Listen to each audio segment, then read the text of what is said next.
अगर अभी तक आप हमारे चैनल को सब्सक्राइब नहीं किए तो हमारे चैनल को सब्सक्राइब जरूर कर ले और साथ में बेल आइकन को ऑन जरूर कर ले।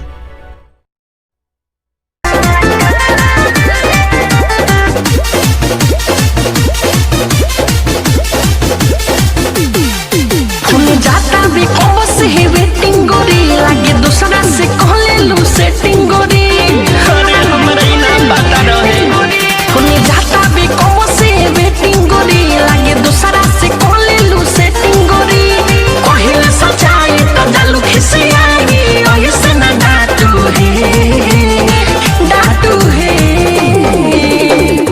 हेलो हाँ का फोन पर चढ़ल बड़ा हो? अरे कहाँ बिजी रहे हरे? देखो दिमाग मत चाटा का फोन काटू फोन काटू तू दिमाग जानी चाटू है।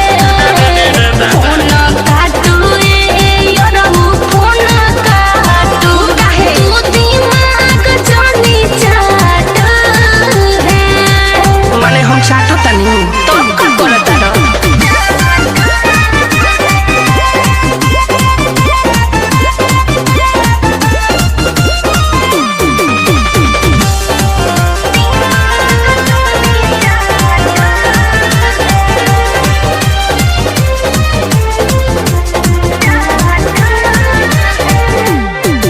पहिले तकियर कर रहलू हमारे हो, कुछ दिन से बिगड़ल बाटे रहन तुहारे हो।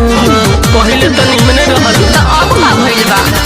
तू हरा से प्यार करके मन के रोनी लोगे, बात नहीं रोगे हमारा बारो इतना सोगे।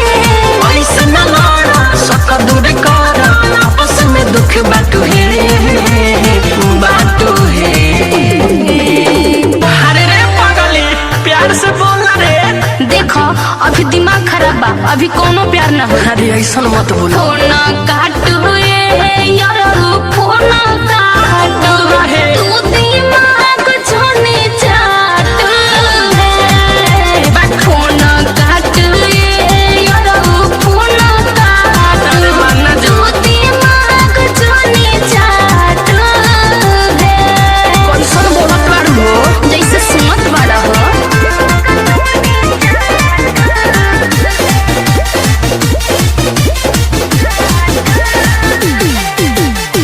साफ साफ बात काहे नई खूब बताव ओ जय जनबी के तू बाडू रुआव।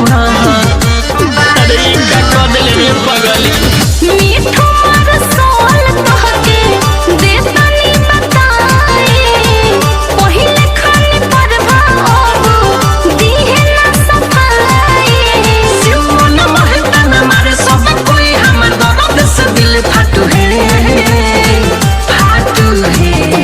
तो हरदी छापू माई के बड़ी मारे तोरा के मोई में कारे।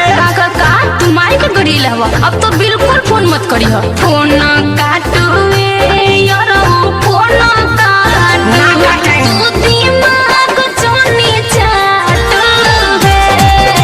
फोन काटू यार फोन काटू तू दिमाग जानी चाटू है। अरे हम ही है पहिर का याद रे।